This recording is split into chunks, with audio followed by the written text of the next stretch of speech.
جناب سرکار کائنات صلی اللہ علیہ وآلہ و صحابہ وبارک وسلم نے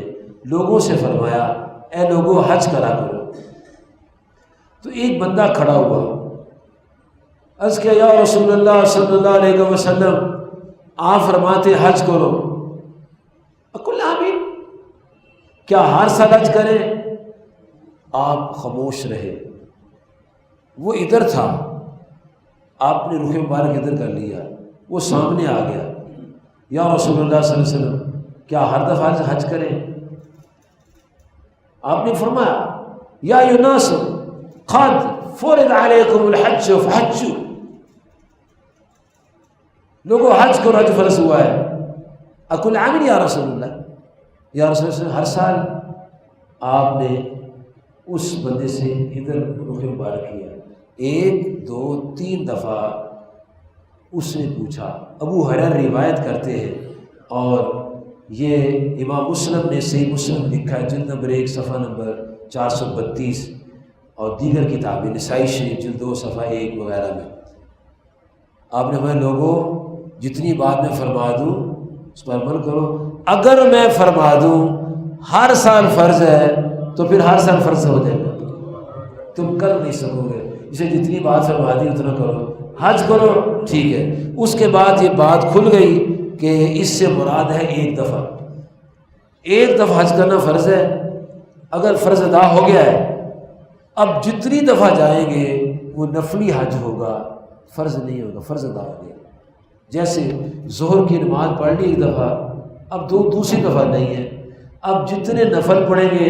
یا بغیر جماعت کے فرض پڑھے تھے، جماعت میں شامل ہو کر نفل نماز پڑھیں گے، وہ نفل نماز ہوگی، فرض نہیں ہوگی۔ فرض 1 دفعہ ہوتا ہے، حج 1 دفعہ فرض ہے۔ اگر کسی نے اپنے چھوٹے سے بچے کو، 5-7 سال کے بچے کو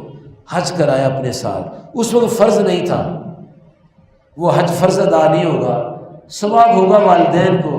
اور اس بچے کے دل میں نور آئے گا، لیکن اس کے حساب و کتاب میں فرض کی ادائیگی نہیں لکھی جائے گی، کیونکہ فرض عبادت ہوتی ہے بالغ ہونے کے بعد۔ اب جب وہ بچہ بالغ ہوگا اور مالدار ہوگا، استطاعت ہوگی، پھر اس کو دوبارہ حج کرنا پڑے گا، پہلا حج اس کا کاؤنٹ نہیں ہوگا، کیونکہ اللہ تبارک و تعالیٰ کی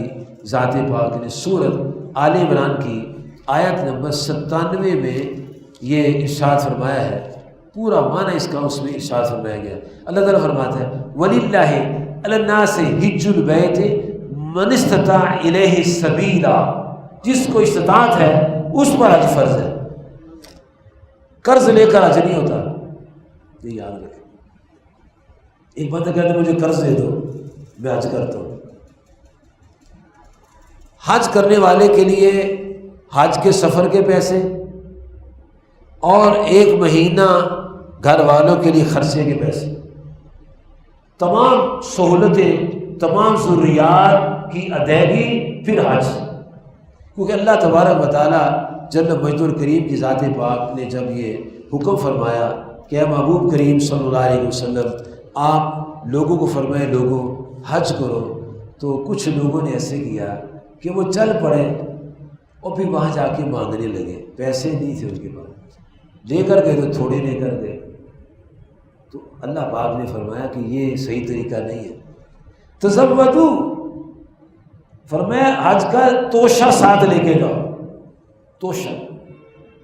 خرچہ لے کر جاؤ، بغیر خرچے کے نہیں جانا، خرچہ لے کر۔ اس لیے گورنمنٹ یا جتنی بھی ایجنسیز ہیں وہ پورا جتنے دنوں کا پیکیج ہے اتنے پیسے ان سے لیتے ہیں، کہتے جاؤ، کھانے کا انتظام بھی کرتے ہیں، رہائش کا انتظام بھی کرتے ہیں، مکمل کمپلیٹ یہ چیزیں، وہاں جا کے مانگنا نہیں ہے، کیونکہ اللہ تعالیٰ فرماتا ہے بہترین زاد راہ جو ہے فَإِنَّ غیر زاد تقویٰ، وہ اللہ کا خوف ہے کہ حج کرنے جا رہے ہیں، مانگنے نہیں جا رہے۔ اور وَاتَّقُونِ، اللہ فرماتا ہے مجھ سے ڈرو، جو میں کہہ رہا ہوں میری بات سمجھو، یا اولی الالباب، اے عقل والو، یعنی عقل مند جو ہے وہ سمجھتا ہے کہ حج پیسے سے ہوتا ہے، پیسے کا اہتمام کرنا چاہیے، مانگ کر نہیں حج ہو سکتا۔ ہاں اگر کسی شخص نے کسی غریب سے یہ کہا ہے کہ یہ آپ پیسے لے لیں حج کر لیں، اب ٹھیک ہے کر سکتے ہیں، وہ مالک بن گئے، اتنے پیسے کی ضرورت تھی، لیکن یہ نہیں ہے بھائی صاحب کوئی 2000 ایسا 10,000 ایسا 5,000 دو، میں نے حج کرنے جانا ہے، ایسے حج نہیں ہوتا۔ حج ہوتا ہے استطاعت، جب استطاعت نہیں ہے تو مانگنے کی کیا ضرورت ہے؟ اور آقا کریم فرماتے صلی اللہ علیہ وسلم جب کوئی آدمی مانگنے پر نکل چلتا ہے اللہ پاک اس کو لوگوں کے حوالے کر دے، ساری وہ مانگتے رہتا ہو۔ تو استطاعت ہے تو پھر حج کرنا ہے، استطاعت کے بغیر نہیں۔ نبی کریم علیہ الصلوۃ والسلام و تحیۃ و ثنا نے صحابہ کو فرمایا کہ حج کرو، اور اللہ نے فرمایا کہ استطاعت کا ساتھ میں شرط لگا دی کہ استطاعت کا سمجھ کر